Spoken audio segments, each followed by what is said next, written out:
Okay, this is the 1.2 instructional video where we're going to talk about what happens when we multiply onto the variables in our function. And essentially what we're doing is we are going to take y equals f of x, so just the general graph of some function, and we are going to multiply the outside by an a parameter, and then directly onto the x value, or x variable, sorry, by a b parameter.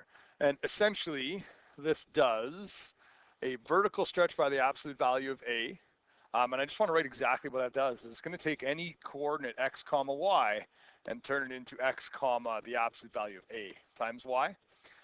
And more importantly, if a is less than 0, then what it also does is it reflects.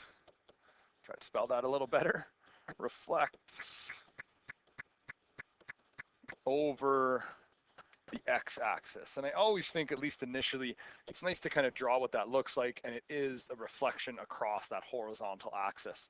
Now, we're also having the horizontal stretch by the absolute value, and this is a tricky one because what it ends up being is 1 divided by the absolute value of b, and that reciprocal certainly makes things a little bit trickier, but it does take, again, a coordinate x comma y and turn it into 1 over bx comma y. Sorry, there's an absolute value there still. And similarly to a, that if b is less than 0, then we would reflect over the y-axis. And again, I'm going to draw that out because essentially this is a horizontal transformation.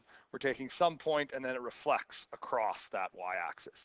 Now, what this is, and we can summarize this with mapping notation, which we'll look at a lot more 1.3, but essentially if I do both, so if I take y equals f of x and I transform it into y equals a times f of bx, and all things considered, what's going to happen is that a point x comma y on the original function is going to turn into 1 over b times x comma ay on my transform function.